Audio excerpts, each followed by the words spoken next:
নমস্কার, জয়শ্রী মহাকাল। আগামীকাল ১৮ই জানুয়ারি এই বছরের প্রথম আমাবস্যা, যেটা হচ্ছে মৌনী আমাবস্যা, সেটা কিন্তু কালকে এবং এই আমাবস্যাটা পড়ছে আজকে রাত ১২টা ১১ থেকে।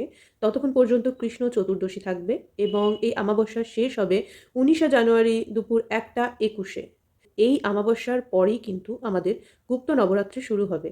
তো আমি দুটো রেমেডি বলব। একটা হচ্ছে নবরাত্রির রেমেডি আর একটা হচ্ছে আমাবস্যার রেমেডি।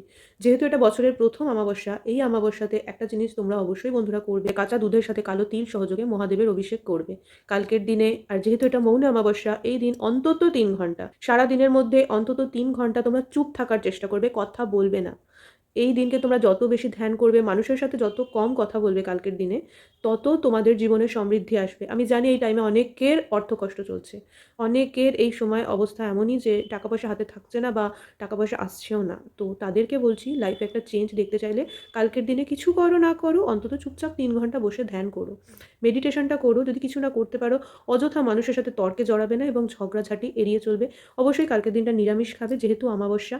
আর একটা জিনিস যেটা আমি তোমাদেরকে বলব, যেটা হচ্ছে গুপ্ত নবরাত্রি সম্বন্ধে, সেটা হচ্ছে প্রথম যে কাল রাত্রি যেদিন পুজো হবে, কাল রাত্রির পুজোর দিন তোমরা কিন্তু রাত্রিবেলা অবশ্যই অশ্বত্থ গাছের নিচে একটা প্রদীপ জ্বালাবে। কিসের প্রদীপ? সর্ষের তেলের প্রদীপ। সর্ষের তেলের প্রদীপ যখন জ্বালাচ্ছ, তাতে ২টো লবঙ্গ যোগ করে তবেই সর্ষের তেলের প্রদীপটা জ্বালাবে।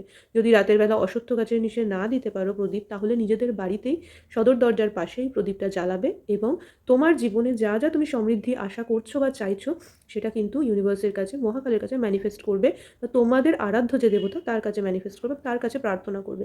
তাহলে দেখবে খুব তাড়াতাড়ি কিছু দিনের মধ্যেই তোমাদের কিন্তু সমস্ত ধরনের যে সমস্যা, সেই সমস্যা থেকে আস্তে আস্তে তোমরা মুক্তি পেতে শুরু করবে এবং তোমাদের লাইফে একটা মিরাকুলাস চেঞ্জ হবে, যেটা কিন্তু খুব পজিটিভ হবে।